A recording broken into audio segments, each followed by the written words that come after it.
Headline sponsored by Abhilashi Group of Institution. Join us to beat the crowd.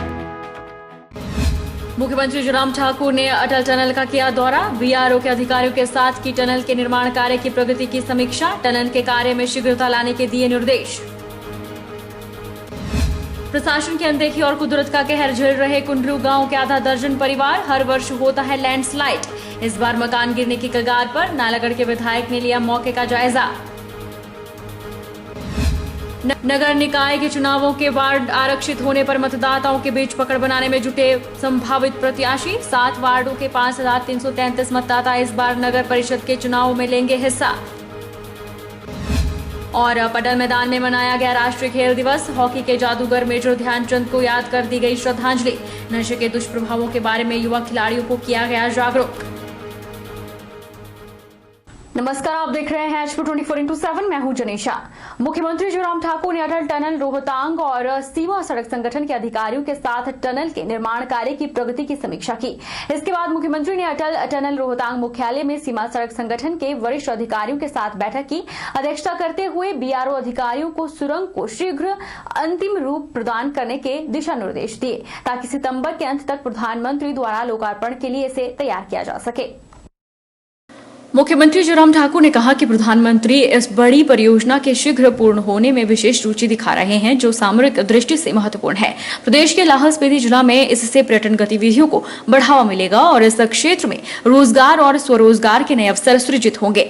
Atal tunnel से लेह और लद्दाख क्षेत्रों में वर्ष भर संपर्क की सुविधा मिलेगी, जो 6 महीनों के लिए भारी बर्फबारी के कारण देश के अन्य भागों से कटे रहते थे।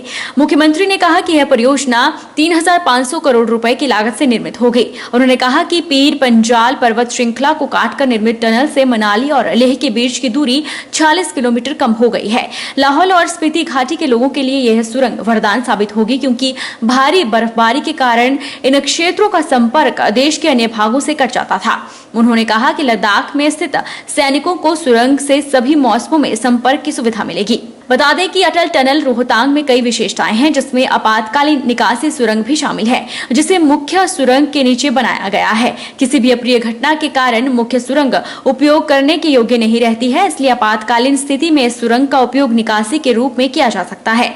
मूल रूप से इसे 8.8 किलोमीटर लंबी सुरंग के रूप में तैयार किया गया था और इस पर काम पूरा होने के बाद बीआरओ द्वारा की गई ताजा जीपीएस अध्ययन से यह पता चला है कि यह सुरंग 9 किलोमीटर लंबी है। 3000 मीटर की ऊंचाई पर स्थित यह दुनिया की सबसे लंबी सुरंग होगी और मनाली और लेह के बीच की दूरी 46 किलोमीटर कम रहेगी। वो तैयारियों का हम जायजा लेने के लिए गए थे। आदरणीय प्रधानमंत्री जी से हमारी बातचीत हुई है। उन्होंने इच्छा व्यक्त की है, परिस्थितियां अनुकूल रहनी चाहिए और वो इस टनल का उद्घाटन करने के लिए आना चाहते हैं। और हमने आज देखा कि टनल लगभग 15 तारीख सितंबर और 20 सितंबर तक जो है वो पूरी हो जाएगी, जो काम चल रहा है उसमें। और उसके बाद जो भी डेट आएगी, जो भी तारीख देंगे प्रधानमंत्री जी, तो निश्चित रूप से हम हिमाचल के लोग बहुत आतुर हैं उनके दर्शन करने के लिए, उनके आशीर्वाद लेने के लिए। और आदरणीय प्रधानमंत्री जी आएँ और हमारे लिए गर्व की बात होगी। सर, ये प्रधानमंत्री जी शिलान्यास उद्घाटन के लिए रोहतांग टनल के लिए मनाली आएंगे, क्या उस समय कोई जनसभा भी हो सकती है? देखिए, अब जो हालात परिस्थितियां हैं उन सारी चीज़ों को लेकर के उसी वक्त पीएमओ ने निर्णय करना है। अगर पीएमओ की ओर से हाँ हुई तो हम निश्चित रूप से उसके लिए भी तैयार हैं। अगर पीएमओ ने इस बात को लेकर के कहा कि अभी जो है वो उस तरह से पब्लिक मीटिंग के लिए करना उचित नहीं है, तो उन सारी चीज़ों के लिए फिर हम अभिनंदन स्वागत करेंगे से और कार्यक्रम को बहुत भव्यता के साथ संपूर्ण करेंगे। मुख्यमंत्री जयराम ठाकुर ने शनिवार को मनाली विधानसभा क्षेत्र के लिए करोड़ों की विकास परियोजनाओं के लोकार्पण और शिलान्यास किए। मुख्यमंत्री ने परिधि गृह मनाली में लगभग 64 करोड़ की विकास परियोजनाओं को जनता को समर्पित किया। इसमें 17 मील में ब्यास नदी पर 9.9 करोड़ की लागत से निर्मित 85 मीटर लंबा स्पेन पुल और 4.95 करोड़ की लागत से निर्मित पुलिस स्टेशन भवन मनाली का उद्घाटन किया।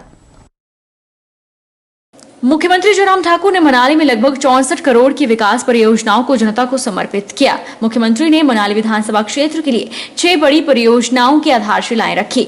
इनमें 16.93 करोड़ की लागत से रामशिला राष्ट्रीय उच्च मार्ग 3 से भेखली जिंदौड़ ब्यासर सड़क का स्तरोन्नयन कार्य, 19.70 करोड़ की लागत से रायसन शिरड शिलिहार सड़क स्तरोन्नयन कार्य, 7 करोड़ की लागत से विश्राम गृह मनाली में अतिरिक्त आवास का कार्य, 4.60 करोड़ की लागत से पुरानी मनाली से चौल नाला जल आपूर्ति योजना का सुधार कार्य, 89.40 लाख से बागा रायसन और रायसन बिहाल जल आपूर्ति योजना का सुधार कार्य और 60.51 लाख से शरण कलौटी माहिली जल आपूर्ति योजना का रेट्रोफिटिंग कार्य के शिलान्यास शामिल हैं। 1 अक्टूबर से मनाली के होटल खुलने जा रहे हैं। ऐसे में पर्यटकों का आना जाना मनाली में फिर शुरू हो जाएगा। होटलियर्स एसोसिएशन के कोविड केयर सेंटर की मांग पर मुख्यमंत्री ने कहा कि मनाली में अगले महीने से पर्यटकों का आना जाना शुरू हो जाएगा तो लोगों को आशंका है कि वायरस का दायरा बढ़ेगा, इसलिए मनाली में कोविड सेंटर खोलने का निर्णय प्रशासन लेगा। देखिए, कोविड सेंटर की जहां तक बात है, कोविड सेंटर तो है, लेकिन जहां जिस तरह से होटलियर की मांग है स्वाभाविक रूप से वो जेन्युइन है। इसलिए जेन्युइन है क्योंकि उनको लग रहा है कि हो सकता है मामलों में बढ़ोतरी हो। उस दृष्टि से ये काम हमारे प्रशासन का है। प्रशासन बहुत बेहतर ढंग से कर रहा है और मुझे इस बात की प्रसन्नता है कि कुल्लू जिला में बहुत बेहतर ढंग से कोविड की परिस्थिति को हैंडल किया गया है और कम्युनिटी स्प्रेड को रोकने में यहाँ पर सफलता हासिल हुई। जो लोग पॉजिटिव आए हैं, लेकिन उनमें से अधिकांश लोग क्वारंटीन किए हुए थे और बाहर से जो लोग आए थे ज़्यादा संख्या उनकी है। तो उस दृष्टि से मैं समझता हूँ कि जो होटलियर की जो प्रमुख बातें, हमारी बहुत विस्तार से बातचीत हुई है सब लोगों से। सब लोगों ने अब सहयोग के लिए आगे बढ़ करके काम करने की बात कही है। सब लोगों का पहले थोड़ा सा इस बात को लेकर के ये चिंतित थे कि बरसात के मौसम में होटल खोलेंगे, सारा स्टाफ बुलाना पड़ेगा, हमको फाइनेंशियल वायबिलिटी को भी देखना है, तो सारी चीज़ को लेकर वो चिंतित भी थे। और दूसरा, टूरिस्ट का सीजन इन दिनों उतना ज़्यादा नहीं होता है, सितंबर के बाद और बढ़ेगा। तो अब हमने सारी चीज़ों में उसमें परिवर्तन भी थोड़ा सा SOP हमने थोड़ा बदलने की हमने कही है। जैसे हमने 72 आवर्स की जो है वो पहले कोविड रिपोर्ट के लिए कहा गया था, 5 डेज स्टे के लिए कहा था, हम इसको और भी ज़्यादा सरल करने की दिशा में आगे बढ़ रहे हैं। लेकिन हमारी इच्छा है अब हमको आगे बढ़कर के इकोनॉमी को भी देखना है, मजबूत करना है। हिमाचल प्रदेश के सेब बहुल इलाकों में सेब सीजन रफ्तार पकड़ने लगा है। बागीचों से सेब मंडियों में पहुंचाने का कार्य जोरों पर है, लेकिन कई ग्रामीण संपर्क सड़कों की दशा खराब होने से सेब वाहनों को सेब मंडियों में पहुंचाना मुश्किल हो रहा है। बरसात के दौरान अधिक बारिश से कच्ची सड़कें खराब हो गई है। वाहन चालकों को भी इन सड़कों पर वाहन चलाना मुश्किल हो रहा है। वहीं लोगों की मांग है कि जल्द इन सड़कों की हालत सुधारी जाए। सेब बहुल इलाकों में कई ग्रामीण सड़कों की बरसात के बाद दशा बिगड़ गई है। दलदल के कारण सेब से लदे वाहन कीचड़ में फंस रहे हैं। खासकर ग्रामीण दूरदराज क्षेत्रों में सड़कों की दशा ठीक न होने से वाहन चालकों को परेशानियों का सामना करना पड़ रहा है। बागवानों को भी सड़कों की दशा ठीक न होने के कारण सेब ढुलाई किराया अधिक देना पड़ रहा है। वाहन चालकों का कहना है कि सड़कें ठीक न होने से वाहनों को नुकसान हो रहा है। ऐसे में भाड़ा अधिक लेना मजबूरी बन गया है। दलदल अधिक होने से वाहनों को काफी नुकसान हो रहा है और समय भी अधिक लग रहा है। आए दिनों रोड के तो आप हालात देखते होंगे। ये टिक्कर टू खमाडी जो रोड है, सिंगल वे रोड, और ऊपर से गड्ढे हर कदम में। आजकल हमारा सीज़न पीक पे है, एप्पल सीज़न, तो यहाँ पे ग्रोबर के साथ साथ ड्राइवर लोगों को भी समस्या का सामना करना पड़ता है। मैं रामपुर मतलब ननकली आया हूँ, खनोग। ये रोड बहुत ही ख़राब है और जैसे हम गाड़ी लेके जाते हैं फिर बहुत ही नुकसान होता है गाड़ी का। वहीं प्रदेश कांग्रेस अध्यक्ष कुलदीप राठौर ने बताया कि उन्होंने बागवानों की समस्याओं को जानने के लिए सेब बहुल क्षेत्रों का दौरा किया। वे स्वयं भी सेब बागवान हैं, बागवानों की समस्याओं को समझते हैं। उन्होंने कहा कि सरकार की ओर से बागवानों को कोई इंतजाम नहीं किए गए हैं, उन्हें अपने हाल पर छोड़ा गया है।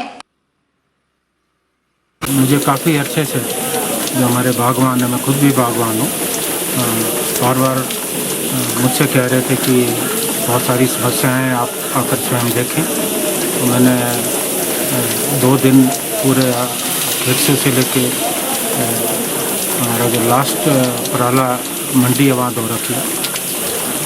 बहुत विषम परिस्थिति और ऐसा लगता है कि सरकार ने बागवानों को जो है भगवान भरोसे छोड़ दिया, क्योंकि हर जगह सुविधाओं की बहुत ज़्यादा कमी है। क्योंकि अभी कोरोना महामारी का काल है, बहुत ज़्यादा खतरा लोगों पे मंडरा रहा है, लेकिन सरकार की तरफ से कोई भी इंतजाम नहीं किए गए। वक्त तो चला है छोटे से ब्रेक का, ब्रेक के उस पार फोन लौटेंगे।